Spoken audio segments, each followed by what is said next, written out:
Hello, everyone. Cecil Martin here. Hey, this is Hunter Henry. What's up, man? This is Max Crosby, part of Raider Nation. Hey, this is Ross Tucker, former NFL offensive lineman. Hey, it's Tyler Lockett of the Seattle Seahawks. Hey, this is Jerry Judy, wide receiver for the Denver Broncos, and you're listening to the Full10Yard NFL podcast.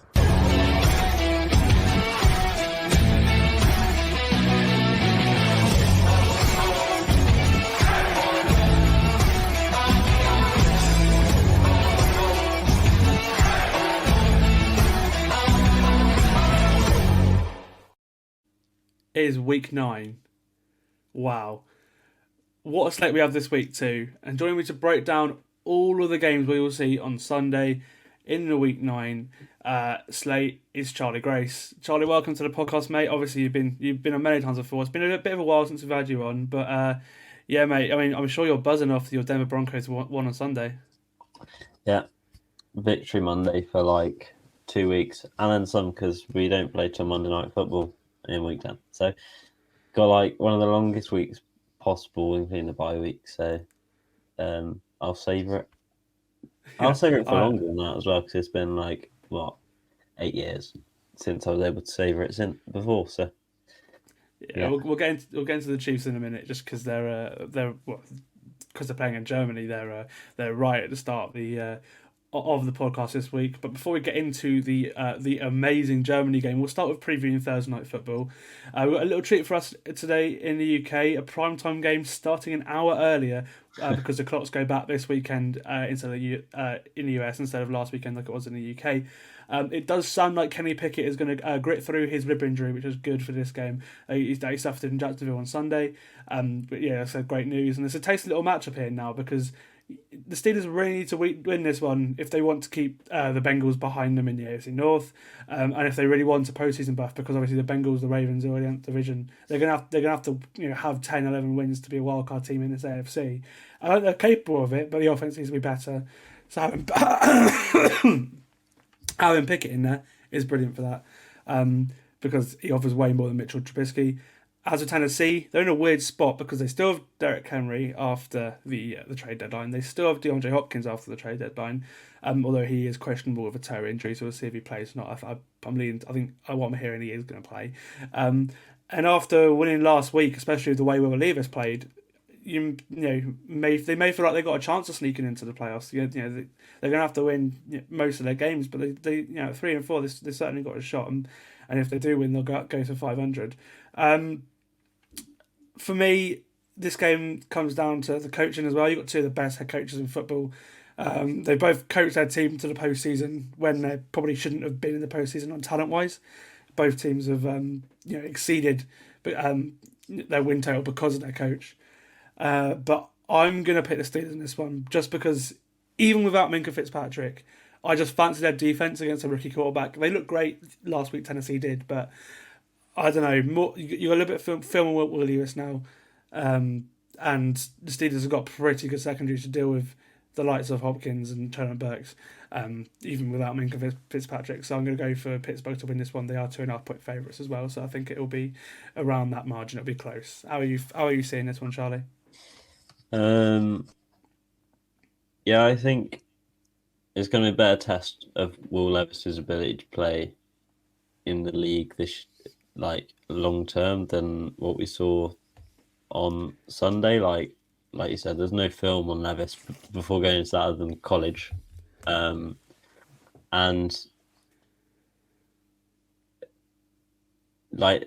Atlanta's defense on paper should be good, but they always seem to just kind of underwhelm. They haven't been bad this season. They've been okay, but again, it's on one of the touchdown passes, I'm pretty sure there was pretty obvious offensive PI on DeAndre Hopkins, but either way, he still allowed another 4. So, and the offense for Atlanta, I think, is more worrying. We'll get onto that later. But Pittsburgh's offense is, like you said, with Kenny Pickett, it's probably going to be similar. Playing quite well, and their defense is just better than Atlanta's, even without Minkah Fitzpatrick. Mike Tomlin always has a good defense, and I think this will be a better test for Levis against an actual certified consistent NFL defense. And it's on a short week as well, so he's not had loads of time to prepare for this game. He's gone from 6 p.m. on Sunday our time to playing pretty early in week 9. So I think I'm going to go Steelers just because I think they will disrupt Levis more than the Falcons did because they actually have a pass rush. And I just think, I think it's in Pittsburgh as well, isn't it? So you get your home field advantage on a short week, and I think it'd be tight. It'd be a tight game, but I'd edge Pittsburgh. All right, we'll go on to the game of the week. Probably a game of the year candidate, I'd say. What an international game this is. You got 2 of the 4 6-2 teams in the AFC. It's a Tyreek Hill revenge game.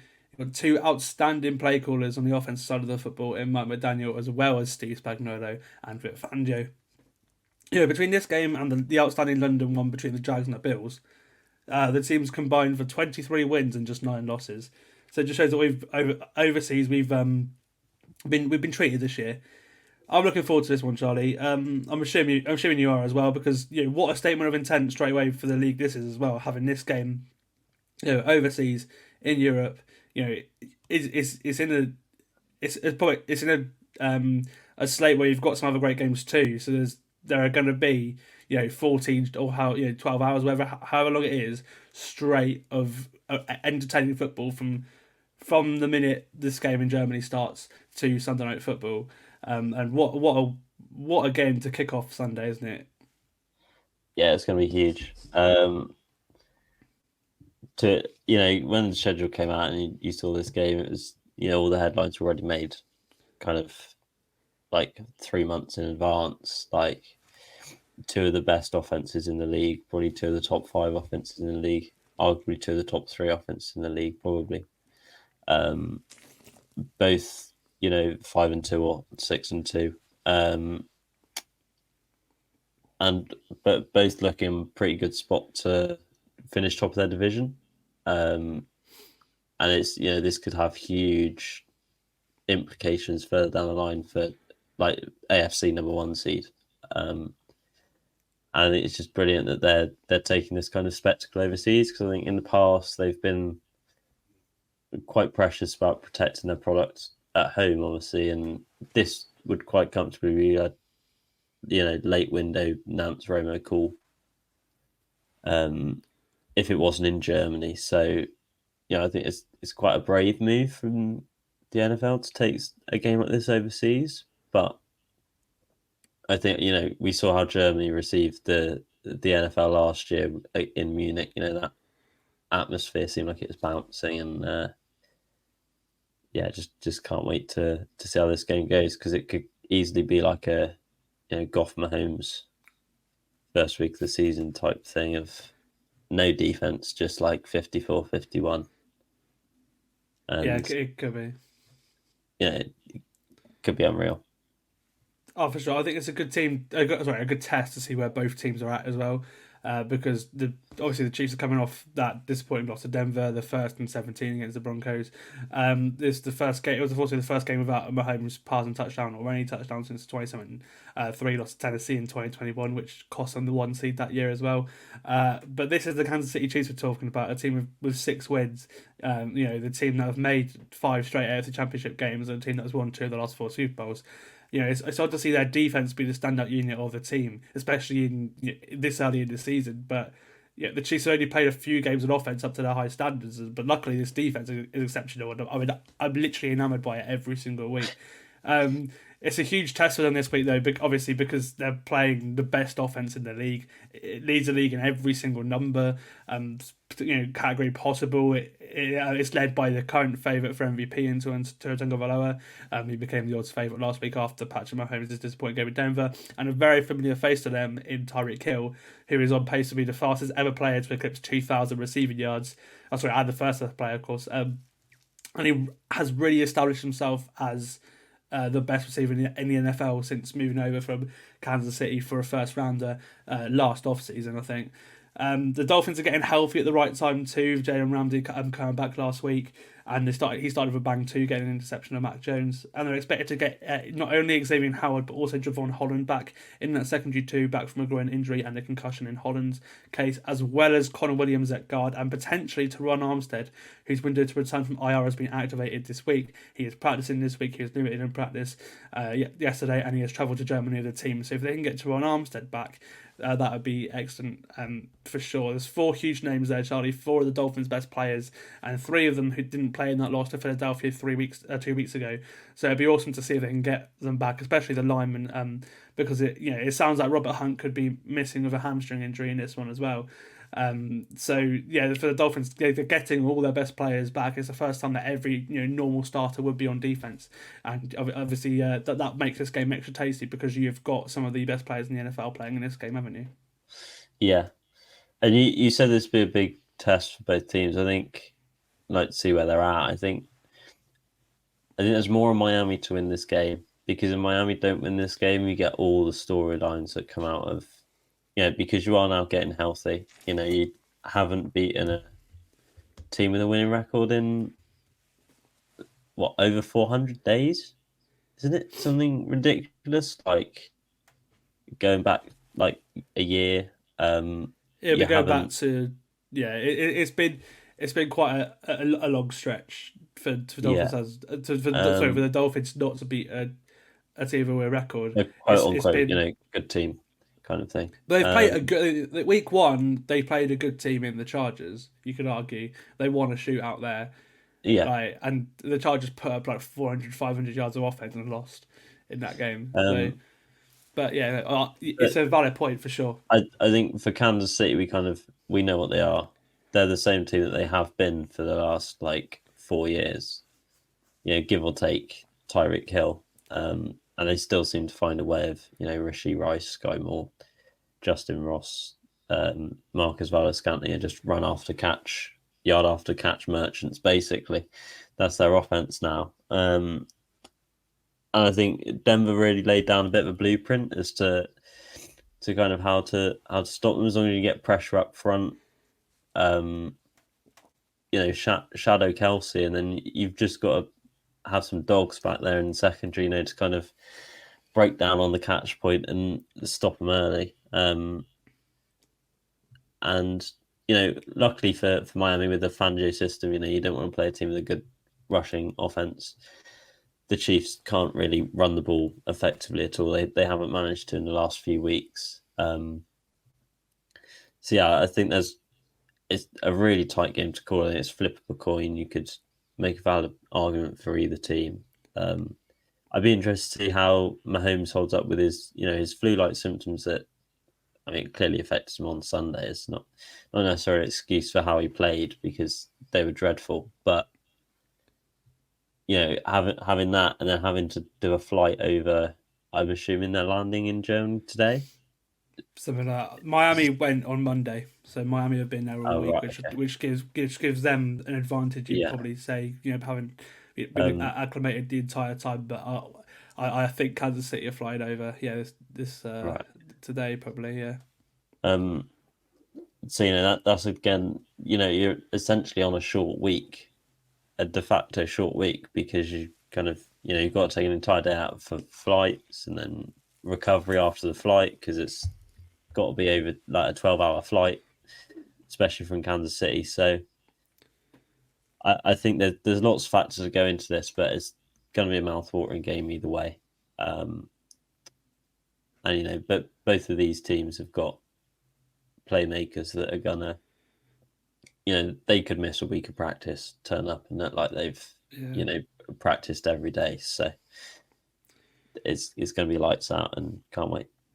Yeah, for the Dolphins as well, I think it's a good sign that Teron Armstead is even limited in practice, because he's played games for the Dolphins over the last couple of years where he's not practiced the entire week and then turned up on a Sunday. So the fact that he's back in practice probably alludes to the fact that he will be back in this game.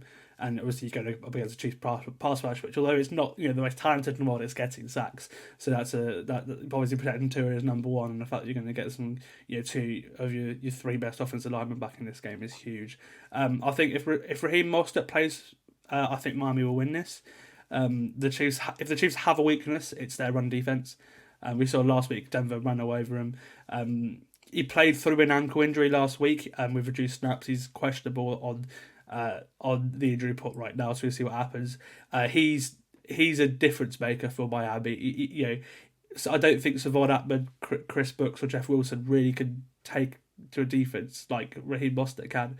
So I think that he'll be, if he plays, the Dolphins have got an excellent chance of winning this game. But I'm just gonna pick Kansas City, because I feel like they're probably, they've done it before. They win these big games. It's what the Chiefs do, and as you mentioned earlier, Charlie, the Dolphins they are winning games, but they've not beaten teams with a win record for a long time.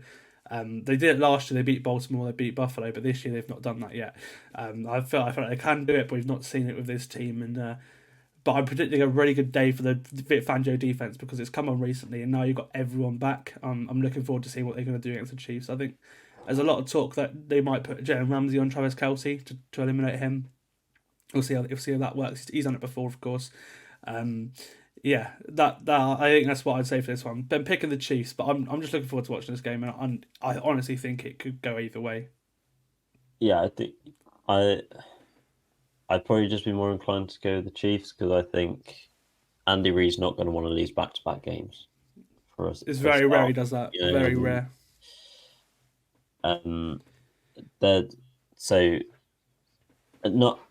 There's losing back-to-back games, and there's obviously not scoring a touchdown, getting shut out in the second half in 1 week, and then going and losing to a AFC rival for the 1 seed the next week. Those are two things that you just can't envision a Chiefs team with Patrick Mahomes, Travis Kelce, Andy Reid doing. And like you said, their defense is stellar, despite giving up their season high 24 points on Sunday. They still played great. Like 5 sacks, was it 6 sacks? They got to Russ. I think it was 5, but they got to him. So some of that was obviously Russ holding onto the ball too long as he does, but I think there's still a good pass rush there that's going to be good enough. If Miami are even 80% fit on their offensive line, they can still disrupt that offensive line. I picked Kansas City, but it could be as much as a failed 2-point conversion that's decides the game. Is not going to be a blowout either way. For sure, and I'm going away this weekend, so I'm going to watch this in a pub with my dad. We'll see how the emotions of that one go. Okay, we'll move over to Sunday's normal slate, the 6 p.m. slate to start off with. And we'll go to the best game of the early window for sure. This is the one on Sky 2 at 6 o'clock. It's a fun one, this, because it's two teams that perhaps surprisingly lead their divisions this year. This would be the game of the week on some podcasts we've done this season. But this week is so stacked that it's not even one of the main games we're previewing in this. I'm, of course, talking about the Seahawks going into Baltimore to play the Ravens. The Ravens are 5.5-point favourites in this one. This is a really good game, isn't it, Charlie? It just shows how strong this week is, and this has just sort of been cast aside for all the other ones. Yeah, it's quite a tight game as well. I mean, Baltimore the last couple of weeks have somewhat blown their opponents away, despite not. The Cardinals came back into it late on Sunday, but they were more or less garbage time points, and they're getting healthy now, kind of at the right time. And then on the other side, Seattle kind of scraped through their recent games. They've been quite tight margins, but you could see that as a good sign that they're kind of managing to pull wins out in tight spots. Like you always say, kind of, it's not how you win; it's just that you win. 5-2, they've taken full advantage of the Niners absolutely slipping off the rails, and yeah, it's going to be a really entertaining game because it's Seattle's unreal defense, with Witherspoon, now Leonard Williams coming across at the trade deadline.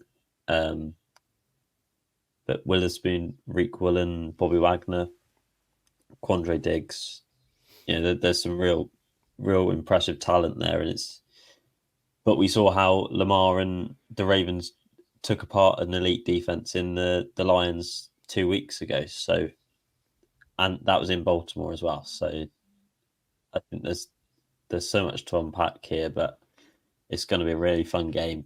And like you said, this week's treating us to some really good games because this is, arguably like the third, fourth best game on the slate. Mm-hmm. Yeah, I know. It's great because Baltimore are playing their best stuff, I'd say, since, in both sides since Lamar's MVP season in 2019, especially on offense. And their defense is stellar as always. They've been one of the most complete teams in the league this season, but even they've had their woes, which is why this season's been so interesting. Everyone's dropped games this year. Everyone's looked bad at points this year. They lost a game in Pittsburgh and Indy as well. Both those games to mistakes. And even though they won last week in Arizona, they weren't impressive. That was probably the worst game the Cardinals have played too, if I'm being honest, looking at that game. The numbers weren't great, and they were a shadow of the offense that they put up in against Detroit the week before. This thing of... it makes this one tough to pick as well because Seattle have also, probably played their best stuff. Maybe a little bit better last year, but they've had 2 impressive years back to back. Really, their young players on their roster are really starting to make an impact now. More and more as the weeks go on. You see Jackson Smith-Njigba, he's got 2 touchdowns in the last 2 weeks. He's sort of stepped up into the role as a receiver, as a sort of a premier target for Geno because both Tyler Lockett and DK Metcalf have been nursing injuries the last couple of weeks and they've not been as effective. So it's been great for him. And even with the injuries, the offensive line is completely banged up. Seattle is still a top half unit offensively in most numbers this year as well. So and their defense is what impresses me because they're miles better than last year. They've added to it with some veteran help with the likes of Leonard Williams, as you said, like adding Frank Clark as well. Jamal Adams being healthy this year has been a real big addition as well. I think this game probably comes down to the quarterbacks, and that's why I'm going to pick the Ravens because they've got the better quarterback, and with the game on the line, I trust Lamar Jackson more than I trust Geno Smith. But I should just enjoy this game, man. I think it's going to be fun. And if you're the Ravens at 5.5, I think it's quite a steep point total, to be honest with you. So I'd be leaning towards the under. But give me Baltimore in this one. I think Lamar wins this one. Yeah, I think Seattle's defense is too good to ever let a team get, like a touchdown ahead. They're going to keep them handcuffed relatively well, and I think we saw it on Sunday and the week before. They will keep a team close and give Geno a chance to win the game. Against the week before, he wasn't able to do it, but this week he managed to do it, and I think that's the kind of Geno Smith experience that Seattle have experienced. It's very up and down. But I think I'm going to pick Baltimore, but there's a lot on Seattle. I've just kind of had a look, San Francisco on their bye this week. You could open up would that be a 2-game lead, a game and a half lead at the top of the NFC West? Like, I don't think anyone. You've got to play them twice still as well. So you got. Yeah, I don't think anyone coming into this year sort of envisioned that would be the case. That coming off of their bye, the Niners would be 2 games back from the Seahawks. And so it's great incentive to Seattle, and I don't know if it'd be an upset going into Baltimore and winning because it's still a 5-2 team, but I think that would be a great staple for where this team's at, kind of heading into the postseason. It would more or less certify their playoff berth. You'd feel like in the NFC, you could probably get away with getting into the playoffs at 8 and 9, probably in this NFC. So I think there's a great opportunity for Seattle there, but I just think Baltimore, the way they're playing at the moment, is too strong at home. You can't really bet against them. Again, another great game like the Germany one. It's going to be tight. It's going to be watchable, and roll on Sunday. Yeah, and I think it's the game that I'm going to have my eyes on in that early window for sure. Another one I'm interested to see is what looks like Josh Dobbs against Taylor Heineke. It's interesting because neither of them have started for their teams this season. After losing Kirk Cousins to a season-ending injury, Minnesota they traded for Arizona quarterback Josh Dobbs, who on Monday I said on the podcast I think he's played well enough to stay on as a starter for the Cardinals. It's just a shame for them that they got Kyler Murray coming back. So he was traded to the Vikings because they're trying to keep their season alive, and I guess they obviously don't feel that Jared Hall can do that, the rookie out of BYU. As for Atlanta, I've been calling for Taylor Heineke for a while. He's a safer pair of hands for sure. I called that they'd start him on Monday as well. I just had a feeling that it was more than a concussion check for Desmond Ridder at the weekend, as it was initially said it was. For me, this one it's difficult because the two teams that have looked a lot better at points this season than they do now. The Falcons are actually struggling to run the football right now, which you would not have expected for the Falcons. After looking at how good they were last year. So that's been interesting. They've also lost Grady Jarrett on defense and built that defense as well. Obviously the defensive line, so that's a huge loss. They brought in Katavian Smart from Philadelphia, but we'll see how big of a hole Jarrett leaves. And I feel like the Vikings they can run the ball with Mattison and Cam Akers, so I'm gonna pick the Vikings to upset here. I just got a feeling. I feel like they're the better talented team overall, but. Yeah, it's quite a close one to call this because both these teams are 4-4, but yet they're on second quarterbacks. They're still very much alive in the NFC playoffs picture. But when you look at the teams on paper, you're just like, oh, how's that happened? Especially without Justin Jefferson, without Kirk Cousins on the Vikings side, especially. And I also think that Brian Flores is probably going to confuse the hell out of Arthur Smith because I think Flores has done that a lot this year.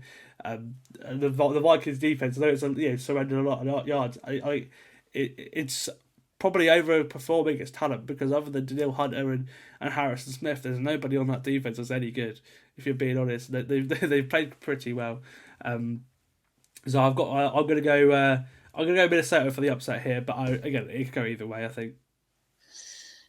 Yeah, I'm kind of baffled that both these teams are 4-4 and in a spot to kind of, take an early kind of advantage in the wild card race. Like I said before, you could probably be 8-9 and get in the playoffs in this NFC. Minnesota, I think bringing Josh Dobbs across is strange because I feel like the way their off season went, felt like they were sort of in a bit of a rebuild mode. To some extent, not extending Kirk Cousins, even though he's playing some of the best football of his career. Blowing things up on defense, getting rid of Za'Darius Smith, Dalvin Tomlinson. Adam Thielen left as well, but kind of Josh Dobbs hasn't been bad this year, and you feel like he's good enough to get this Minnesota team some wins with the way that they've played so far this year. I'm going to pick Atlanta just because I think I just don't. I don't think that Minnesota, this personnel, I think Kirk Cousins has done a lot for that team to get them where they are. True. Up till now. Last week when Kirk Cousins was out, they were still up. Was it 2 scores on the Packers? And the Packers have been truly woeful this year. So I think, Jaron Hall is good enough to kind of get you through that game. As long as he protects the ball, what you tell a young rookie quarterback to do. So I'm going to go with Atlanta just because I think, they've got that 3-pronged Russian attack.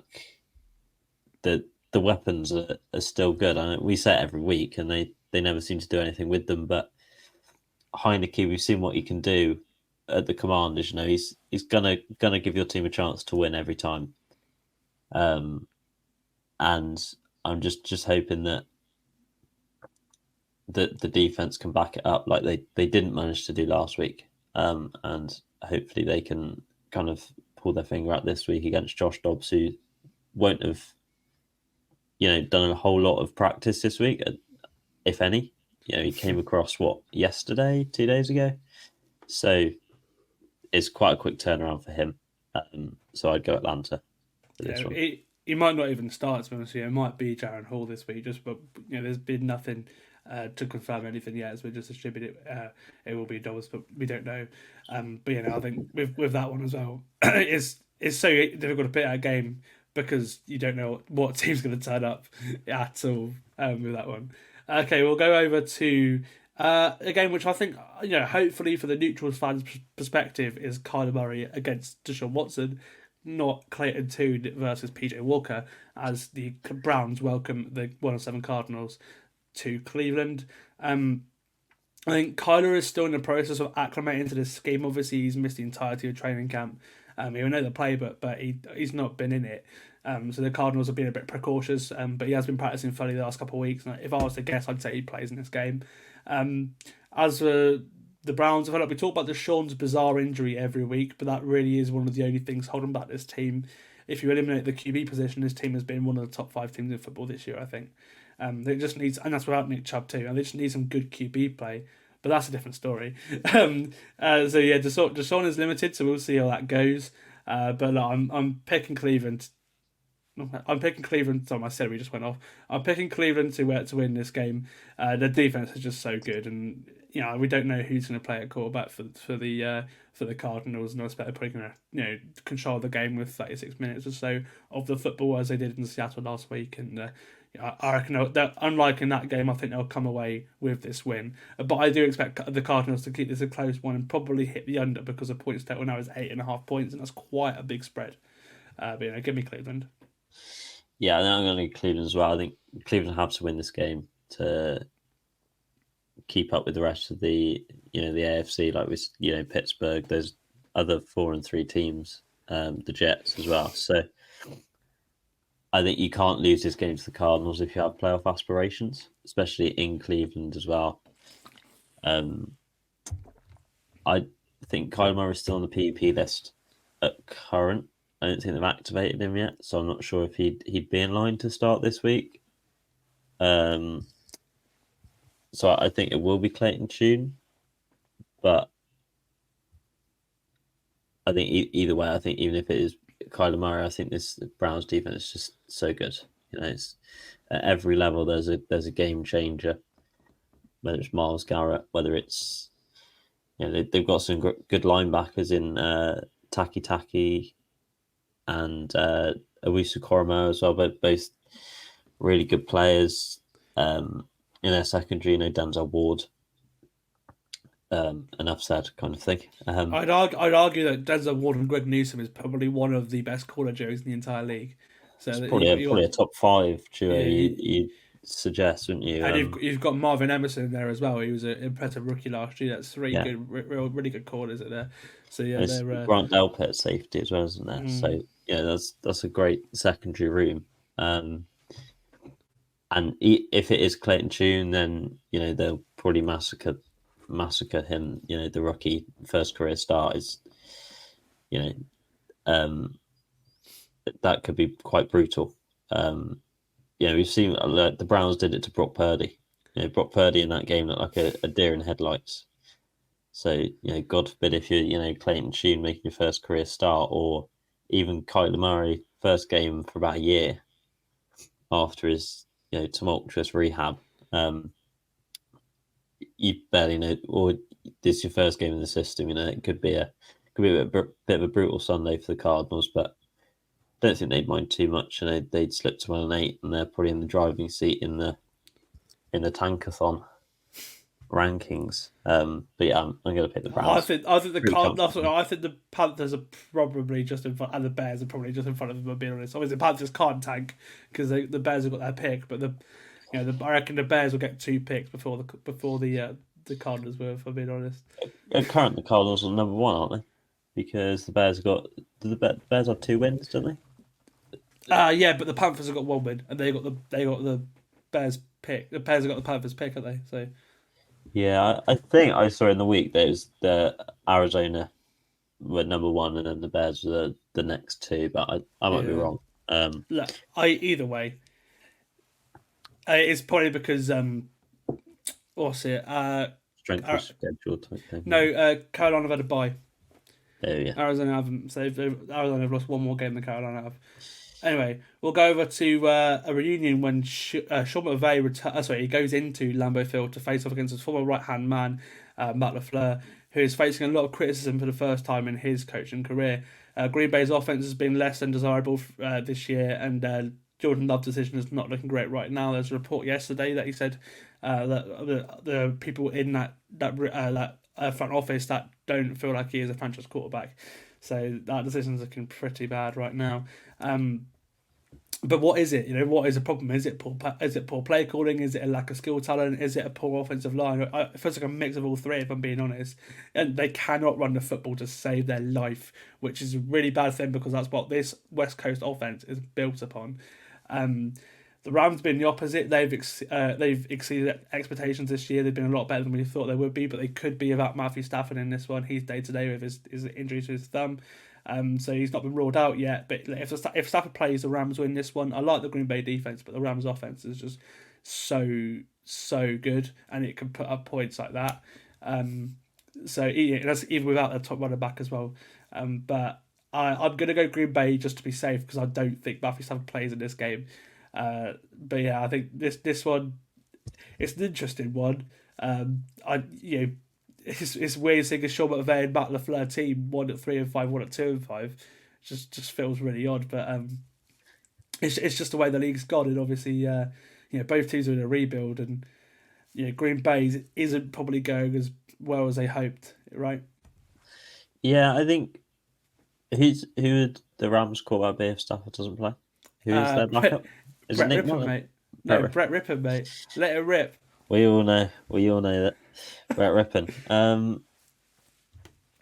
Yeah, I think both teams, both underwhelming on records. Both have differing seasons by their expectations. But again, I just think this is one of those games that you get to beyond the trade deadline, and you say, neither of the teams kind of were buyers or sellers, but neither of them have kind of tried to improve their roster. Both of them seem pretty content with what they've got, because I think they're both trying to kind of not trying to tank. I don't think teams actively tank, but neither of teams have realistic playoff expectations anymore. Especially the Rams, with how well Seattle have done this year. You'd bank on San Francisco turning it around. I think they're quite a long way off, especially if Stafford's out for a couple of weeks. That thumb injury could be a big mover, especially in Green Bay. So I think I go Green Bay as well, just because Stafford, that thumb injury did seem quite painful on Sunday when watching it. Proper follow through in on the helmet, and he got his finger caught in the face mask of the defender as well. It looked a really kind of nasty, uncomfortable hit. And he didn't look the same afterwards. He still played a little bit, but I think Cowboys defense is great, but he still looked pretty shaken by it. So I go Green Bay just by virtue of it, assuming Brett Rippon's going to start. I think Jordan Love will be good enough to get him over the line because there's no, protects him from Aaron Donald. Easier said than done, I know, but you can, especially at home, you can kind of do enough, I think, to get a win, even if it is a kind of a 16-12 kind of game and it's really scrappy, a couple of turnovers from either team type thing. So I pick Green Bay for this one. Yeah. Going into New England now, we're after being major sellers at the trade deadline. Washington going into this one with a basically completely new defensive line. Both teams coming off losses and are firmly looking at the future now. As a weird thing coming into this game, we saw it last night. Mike Florio was on a podcast and he said that Washington could, been talking about trading for Bill Belichick. New owner Josh Harris is also the owner of the 76ers too. He's been in sports for a while, and Kraft probably wants to get rid of Belichick as well. If you're being honest, he got that extension, but yeah, there's been a talk of a rift for a while now. But the matchup that fascinates me in this one is it's between Eric Bieniemy, the sort of other candidate you could say for the Washington head coaching job, and Belichick's defense, because based on history and how they've looked in some games this year on defense, I'd expect New England to dominate them just because the offensive line is terrible, and also New England young quarterback, that's recipe for disaster on offense. But they beat New England. So they beat Buffalo with their defense. They played well at some points, but other points this defense has looked shadow of itself. And obviously they're missing Matt Judon and Christian Gonzalez, so it'll be interesting to see which New England defense does turn up. Last week they didn't turn up at all against Miami. They got that interception against Tua, but I think that was just poor throw more than anything on Tua's part. So yeah, it's an interesting one. This. I'm gonna stick my neck out here and go Washington, just because I just got a feeling New England didn't look great at all last week. You thought that maybe after that Buffalo win they'd pick something up, but I think it's more the state that Buffalo are in right now, where they just can't score points in general more than anything. So I'm going to pick Washington to win this game. They looked great against the Philly last week as well, as it did the time previously against Philly, even losing those two games. But yeah, this is an odd one, especially with what Florio said yesterday, isn't it? Yeah, I was just saying that. I think, is there the potential that we see a kind of Bieniemy goes to New England, becomes the head coach there in that trade, and then Belichick rings up his old pal who's just been made unemployed, and Josh McDaniels brings him over to the Commanders type thing. And Jimmy Garoppolo probably follows because he's out of favour in Las Vegas. But I think this is one of those games, you get these in November, you start to get them, a couple of them are cropped up already. You get these dead rubber type games where there's nothing on the game but pride for the players and the coaches involved. New England are so far back in the AFC now that their playoff aspirations are quite comfortably dead. And I think Washington, the way they acted at the trade deadline, selling their two best pass rushers, they've kind of settled their fate for how their second half of the season is going to go. I think this is one of those games where you see some peripheral players maybe try and have a good kind of breakout game because they're playing. Theo Barder calling it now.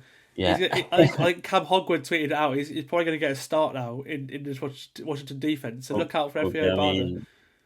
Other than Deron Payne, there's no one really on that defensive line, is there anymore? You've got Jonathan Allen as well. You got the interior is okay with those two, but it's the edge. On the edge, there's not a lot there. So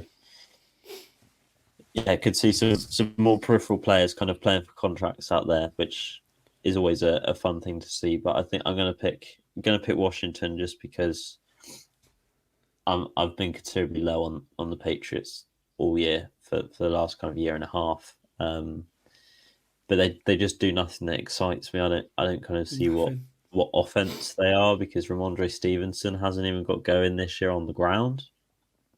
Mac Jones hasn't done anything spectacular in the air. The defense banged up without their two best players in Judon and Gonzalez. Losing Kendrick Bourne will be huge in offense as well for them, just to butt in quickly, because he is the only receiver on that team other than perhaps Demario Douglas that can separate. They lost probably one of the best receivers at doing that, Jacoby Myers, this year. Kendrick Bourne, so they've struggled it in general. Kendrick Bourne was the only receiver who could get open. You've now basically got loads of jump balls passages. You've got Devontae Parker, you've got two tight ends. Mike Gesicki, he can't separate. He's a quick tight end, but he takes a while to get going. And Hunter Henry again, another tight end. So it's from that aspect as well. Unless there's something wide open, Mac's gonna have to take some shots in this game. And we saw against Miami that didn't go very well. Yeah, I think. So for the Commanders, this is a game where they kind of win it, and then maybe they're on the outside looking in on the playoff hunt, you'd say that maybe they're not quite dead yet, but 4 and 5, kind they're still firmly alive if they do win that. Yeah. So yeah, I'd go the Commanders because I think there's more on this game. They've got more of an incentive for this game than the Patriots do. But again, it'll probably be a bit of a slog. Looking through the slate, for every 5-2, 7-1 against a 5-2 team game you've got about 4, 3, and 5 games, dead rubbers coming up. So the windows are a bit polarizing in the matchups. But yeah, I'd go Washington for this game. Awesome. Okay, the last game of the 6 o'clock window is in New Orleans, and fresh from their best offensive performance of the season, probably of the last couple of years, I'd say. The Saints travel home to face the Bears, who once again will be without QB Justin Fields. The Bears look to be tanking, obviously. They also have Carolina's pick as well. But they also made the move from Montez Sweat at the trade deadline. An odd one, this wasn't it? I think it was more that is long term thing, you could say, because they have, it's no secret the Bears have been needing pass rush for a long time. It's more about their defensive line have been so bad that they're just adding someone there, and just to maybe spice things up at the end of the year. But even with Carolina's pick, they're in a weird position where they probably don't really need to tank too much because they're very, very badly coach, very, very poorly talented, and also they've got another team who look to be in the same scenario too. With this one, I'm picking New Orleans. They're favored by 7.5. I think it might even be more than that. I've been waiting for them to put up points all year. They've been, numbers wise, they've been really good this year. Other than when it actually gets to the red zone, they've been horrific. So last week they're 4 or 5 in the red zone. They were much better. They've got their versatile players, their utility players in the game plan more, and it really worked. You saw the likes of Taysom Hill, Alvin Kamara, Rashid Shaheed really star in that game, and those are 3 players that can do multiple things. The Kamara and Rashid can run and catch the football, and obviously Taysom Hill can do it all. So they a really good game plan from Pete Carmichael, who's been on the hot seat as offensive coordinator. So yeah, I just from what I saw from the Saints last week, the defense is pretty good as well. I think they're going to blow away the Bears. And they'll move to 5-4 as well. And if Atlanta lose, then they'll take first place in the NFC South. And for me, they're probably the best team in the NFC South, and they're probably the team that should go to the playoffs, isn't it? Yeah, just quick. I think we missed Tampa at Houston on the. Oh, did I? We'll go back to that in a minute then. Yeah. Yeah, part of me thinks this whole Justin Fields thing is just Eberflus and Getsy just kind of playing the safe card. They're like, they're going to try and protect their jobs by playing Tyson Bagent and just, being like, look what we got at this undrafted Div 2 guy. Like, give us another year with maybe Caleb Williams. Because, he's been supposedly week to week, but he hasn't been practicing for full weeks, Generally, if a guy's week to week, he's limited a couple of times and he's a game time decision. You may as well put him on IR. Like, at that point, you may as well put him on IR. He's already missed, 3 weeks, so he may as well have gone on IR. So I think that kind of whole thing's stagnating. I think he's probably, I think we'll see Justin Fields get traded away from Chicago this offseason. Get him in Atlanta. That'd be such a fun offense. Yeah. Back to this game. I'm going to pick the Saints well just because the Bears are so bad. Like you said, badly coached, bad personnel. Montez Sweat has 6.5 sacks this year. The Bears also have 6.5 sacks this year. So, we might see a bit more up front from the Bears. They hold on to Jalen Johnson, who was a trade target at the deadline. Maybe they see him as a future franchise cornerstone. Very good corner. But very good, and that's the thing. Like you don't want to get rid of him because he's one player. He came into the league in 2020, I think. So you got a couple of years left on that rookie deal as well. He's a player you can build around. With this new roster you're trying to build, I'd probably say he's him, Darnell Wright, your tackle that you drafted this year, and those are probably the 2 young cornerstones you want in this team. Yeah. Obviously, making the trade for DJ Moore as well. That's the other one. Yeah, but yeah, in New Orleans as well. This feels like a game where they could finally click. They've their defense is great anyway. They'll hold this Chicago team to like next to no points. And this is an opportunity for Derek Carr and this offense kind of flex their muscles, maybe go a bit deeper in the playbook, have a look at some things that they want to try out. Like last week, that's what they did last week. It was like watching a Sean Payton Saints team, which we've not seen an offense the last couple of years since he's gone. Like last week, that's probably the best the Saints have been offensively since Drew Brees, I'd say. Last week. Yeah, and I think... And it's a good defense in the Colts as well. Like there's no slack. It's not they're playing the Bears defense. Yeah. I think this could be quite easily an over the 7 point spread. And, this could be a double-digit victory margin. So, they're not the Chargers. The Saints obviously aren't the Chargers, but I think you could easily see this be like a 24-9, which might be a score some Chiefs fans. But no, I had to get it in there. I had to get it in there somewhere this week. But no, I think we might see a double-digit points margin here, and it's not a get-right game, but it's almost to get right, as close to a get-right game as you'll get for the Saints offense to try and prove that they can carry something into the postseason. Yeah, you're right. We did miss Tampa Bay at Houston. The two teams that are looking to go 500 here, both coming off losses too. Houston defense was probably the better unit for the first time last week, which is a good sign, but also the offense didn't really offer much in Carolina last week. Whoever wins the battle, the Houston D-line against the Tampa Bay offensive line wins this one for me. That's what I'm looking at. Because a protected Baker Mayfield is a top half QB in this league. Rattle him and he can make mistakes. I'm going to go for the Bucs here just because they've had 10 days off. They were on Thursday Night Football last week, so they've had a longer time to get to game plan. So give me them. But Houston are favourites in this one by 2.5 points. But no, I think this is a coin flip one, as you say. I think both teams could get in the playoffs, but I think whoever wins this one especially has got a greater chance because one team will be 4-4, one team will be 3-5, and then you're 2 games back from 500 there. But yeah, for me, the Bucs kind of need to win this one because they've got a couple really key NFC South games coming up too. So if they can win those, and they could go on a run. But I think Houston as well is about the future, and they've got a few more injuries again, which is a bit worrying. Which is again another reason why I won't pick them, but. Yeah, they've looked really good and they have been impressive this year, and that's the main thing with them. They're still a few years away from really contending, but they will get there from what we've seen this year.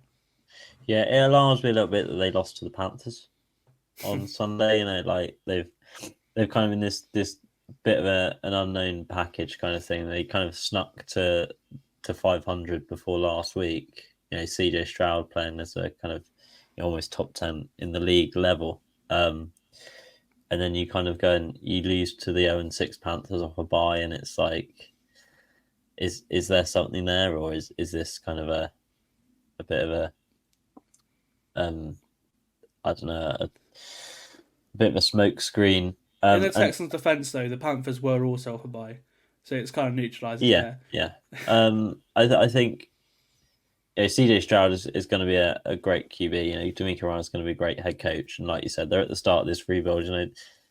I think any Houston fan would have taken 3-4 at this point in the season. They're probably a bit ahead of schedule in that sense, being 3-4. So I think there's more on Tampa Bay to win this game, because I don't see Houston making the playoffs, whether they win this game or not. Because the Jags are so strong in that division. The Titans are probably still just about a better team than them.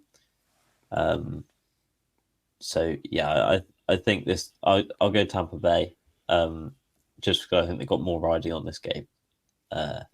Because if Atlanta lose their game, New Orleans might win their game, but Tampa Bay go kind of almost level with the Saints there, going to 4-4. The Saints 5-4.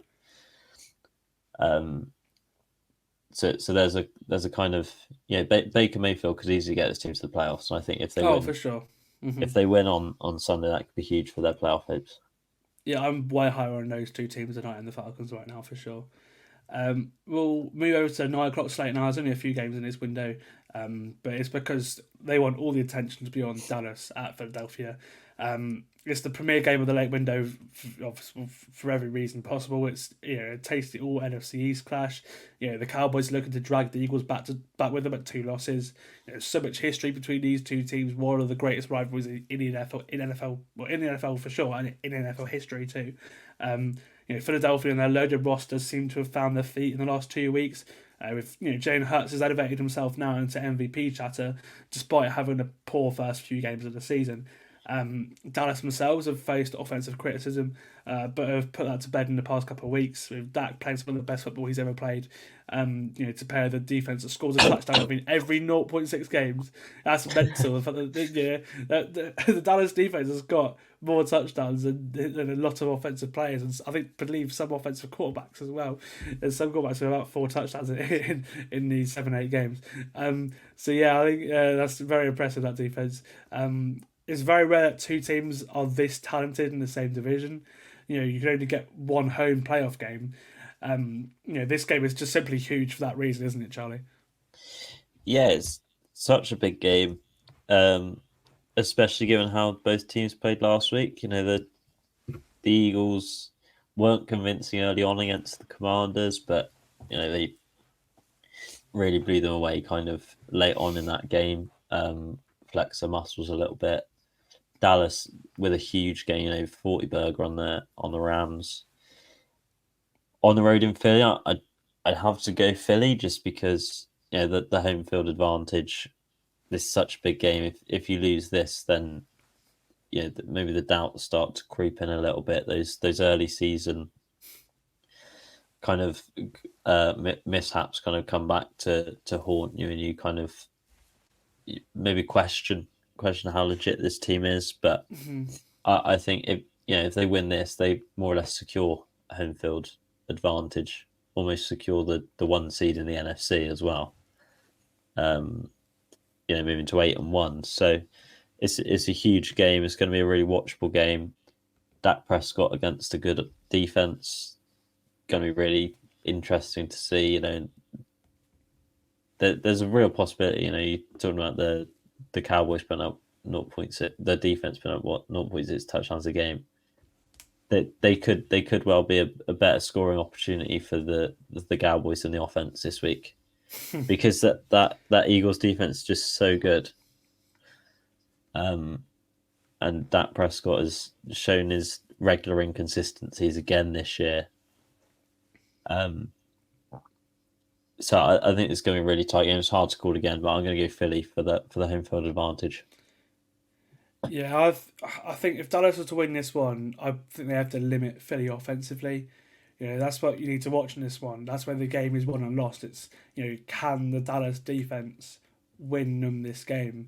Because if they can get to Jalen Hurts, if they can stop the run, I can. If they can do that, I believe they will win this game. If not, it may come down to the better offense, and we've seen the last couple of weeks that Jalen Hurts to AJ Brown connection has been great. And that's what I think. If Dallas can take away the defense, especially the run game, that's what they're going to target first. They're going to put this game on Jalen Hurts, and it's just whether Jalen Hurts can actually deliver on that pedestal. That's the question for me. And we saw last couple of weeks he's done that, and that's why he's been talked about as a late charge for MVP kind of thing right now. Because he's looking like the Jalen Hurts of last year compared to the Jalen Hurts we saw at the start of the year, which was looking a bit more like the Jalen Hurts we saw in 2021, 2020 as well. It's going to come down to a better quarterback, I think. And right now, even with the way Dak's playing, it's Jalen Hurts. It's just whether they can actually do that or not. I just can't wait to see this game. I'm looking forward to watching this game. The rest of the 9 o'clock slate is rubbish, so all eyes are going to be on this game for sure. It's just actually getting to this game now where you think, okay, you can analyse it as much as you can. Obviously, this is going to be probably one of the most watched games of this season, you'd say, of the 2 teams and the 2 fan bases. If this was on prime time, this would be like this will be watched by everyone and their mum. But yeah, look, for me, I'm going to go for Philly. I'd like to see Dallas win this game just to make that division interesting, but Philly have had their number recently. They even beat them last year when Dallas needed a win with Gardner Minshew, and that I think that sort of shows where Dallas in these big games they don't normally turn up. We saw the Niners game, for example, they got absolutely blown away by the Niners, and that's a Niners team that are now behind Dallas in the standings. So I'm going to go for Philadelphia, but I hope Dallas can win this game. I really do, just because I want the NFC to be as interesting as possible, not Philadelphia running away with it, which is what it's looking like to be right now. Okay, we'll go over to Carolina. Well, now where they have their second straight home game after winning their first game of the season last week. They ended any chances of being the first 0-17 team. Obviously, there's been 0-16 teams, but with the extra game, there's been no 0-17 teams yet. And they ended that by winning against Houston last week. Bryce Young looked good last week. It was probably his most complete game. The bye week came at the right time for them as well, actually, I think. It wasn't his best performance. I'd say he's had better halves, but the overall game, it was probably the best he's looked in an entire game. It's a shame this one isn't Bryce Young against Anthony Richardson, but these teams are two teams that are built for the future now, so they aren't about now. They're still learning. It doesn't matter who wins this game really, especially for Carolina not having a first round pick as well. They can It's about trying to win these games and trying to find out what you are. A little thing to watch in this game. Obviously, this is a Frank Reich revenge game. Welcoming the Colts, his old team, into his new home in Charlotte, and I've got a feeling that they might come away with a win. I'm going to go for Carolina to upset the Colts because they've not been as great as they were at the start of the season the last couple of weeks, and also the defense has let up a little bit as well the last couple of games too. I think they've conceded about 70, 80 odd points in the last couple of weeks, and before that they were playing pretty good defense. So give me Carolina to upset the Colts here. Yeah, I was going to lean Carolina as well. I just think, Bryce, they've started to figure some things out off the bye week, change of play caller. It's gone to the OC instead of Frank Reich now. And the Colts, with Anthony Richardson, they look a bit bland, a bit flat.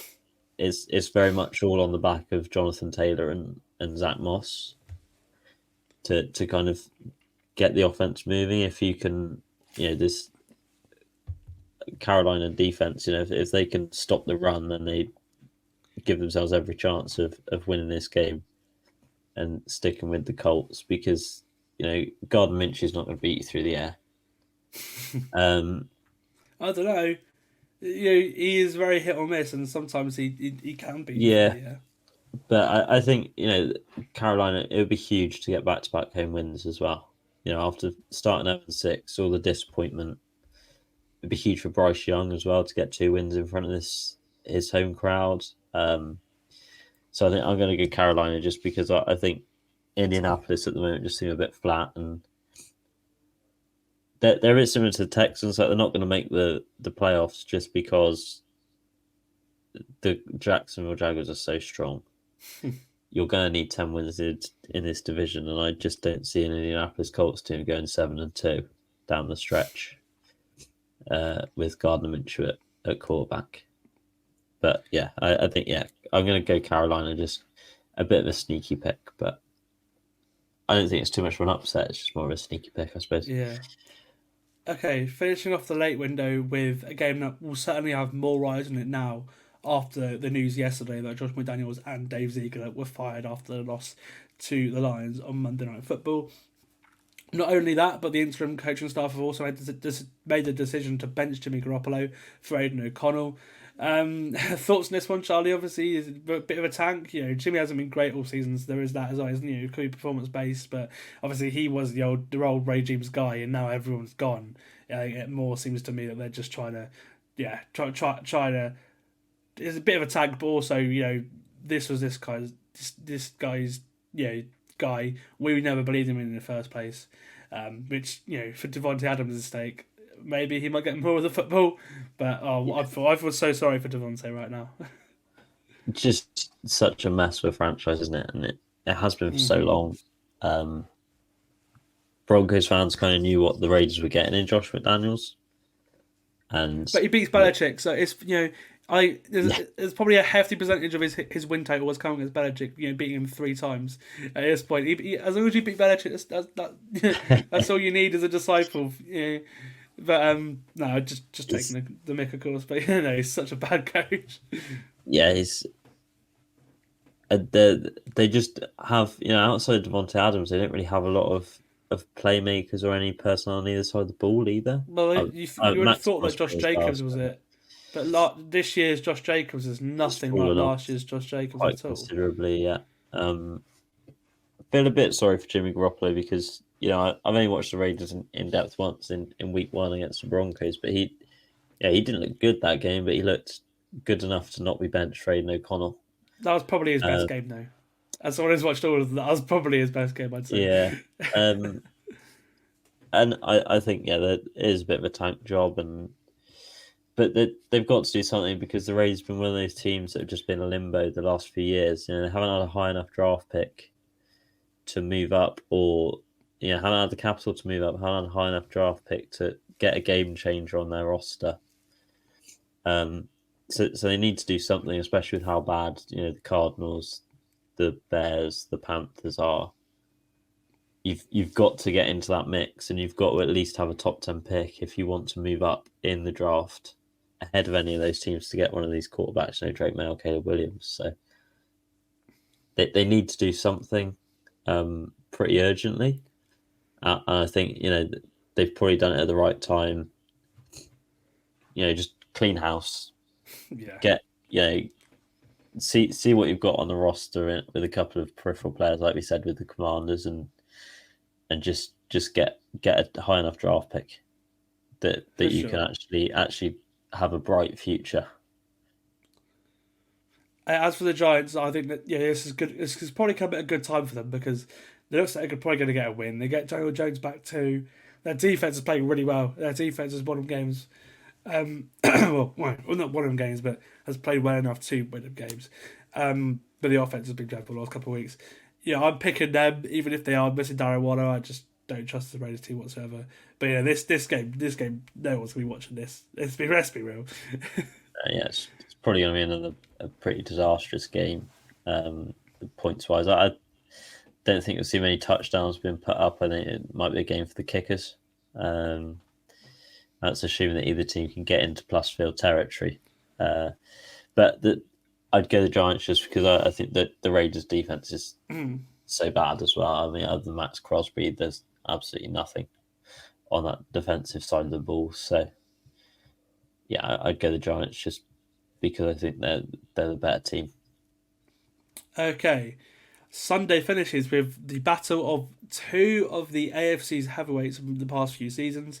2 of the top 3 QBs in the NFL, and 2 teams that have struggled at points this season. I'm talking about the Bills going into Cincinnati on Sunday Night Football, of course. Buffalo have been very up and down this season. Well, since he started the year surprisingly bad, and have now found themselves on a 3-game win streak and were super impressive on Sunday against the Niners. Firstly, Charlie, obviously, what a treat having this game, and the Germany game and Dallas and Philly on the same week, on the same day. That's 3 excellent games with Seahawks Ravens in there as well. This has got to be one of the best slates I've seen in a while from the NFL, maybe ever in my time watching it. Just because it's just entertainment all round, and this game is an excellent one to finish off with. And I'll be staying up, watching this at 4 a.m. on my holiday on Sunday night. Don't worry. Yeah, it's just such a shame that this wasn't last week. This was so needed last week. So needed over here in the UK. But it's going to be a great game. Cincy doing what they always do. They get right when it matters. Burrow looks healthier. They look tremendous on Sunday against a really good Niners team. The defense is playing well, and they're one of those teams that you could easily see. They've started 3-3, but they could easily come the end of the season and be 13-3, quite comfortably. Get the top of the AFC North and have a home playoff game. Probably wouldn't be enough. They're probably too far back to get the 1 seed, but I mean, all it takes is for one of Miami or Kansas City to drop another game, and if they're hot, then they could keep going and never look back. Well, Charlie, if we're being honest here, if they win, they'll be on 3 losses, and one of the Chiefs and Dolphins will be on 3 losses at the end of Sunday. So yeah, I suppose then you've got to bank on the team that wins dropping another game. So whether that happens, but this is a huge game for the Bills. The Bills can't really afford to lose this game. No. I suppose they have the virtue of knowing what they'll have to do, given the Germany game. If Kansas City beat Miami, then they've got a bit more of a leeway to lose this game. Obviously, preferably wouldn't want to lose this game. A Buffalo team with 4 losses in this early of the season is unheard of in the McDermott Allen era, really. But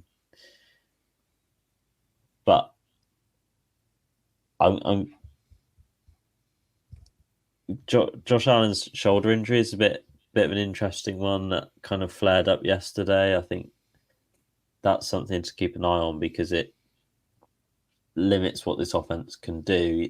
Allen's so good with his legs, but if you take away that explosive air game, then he doesn't have those channels to run in. James Cook probably doesn't have the space to run into that he's had.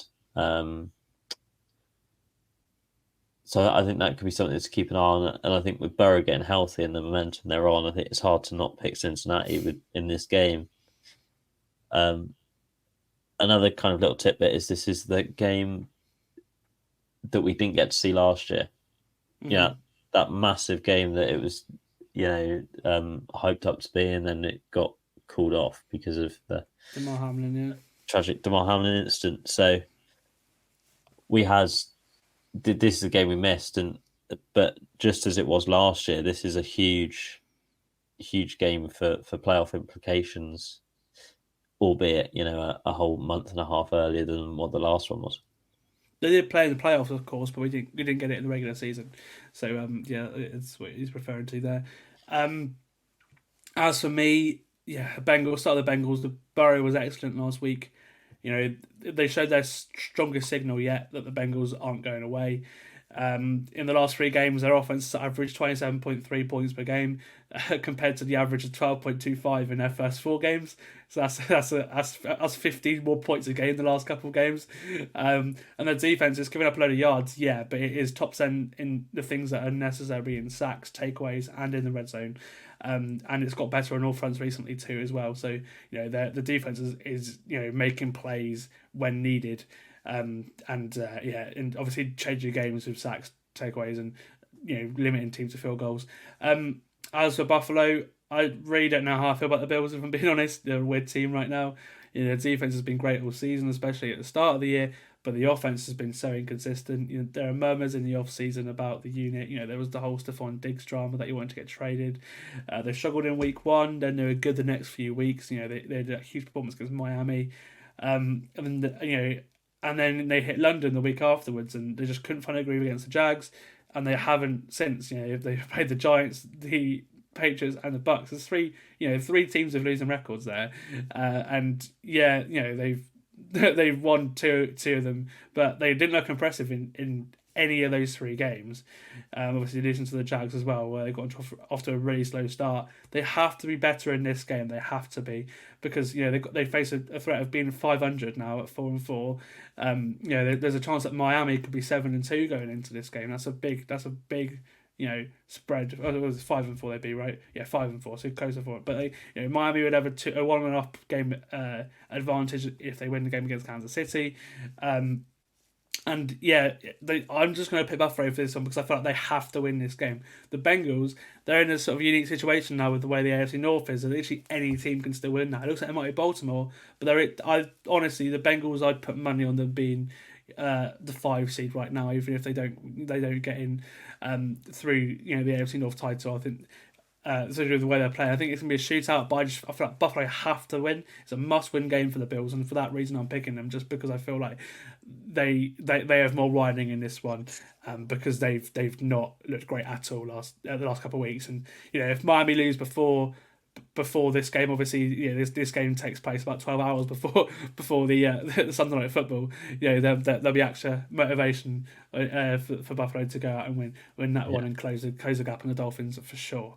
Okay, thank you for joining me, Charlie, in this podcast. Like I said, week 9, what a week this is going to be. I can't wait to watch it. Hopefully it's just as entertaining as last week, because although the slate didn't look that promising last week, there was something to talk about in every single one of the games last week. So hopefully that is the case in this one too. Thank you for joining me, mate. Obviously, great to have you on as always. Thank you, mate. Cool. Yeah, thank you for having me.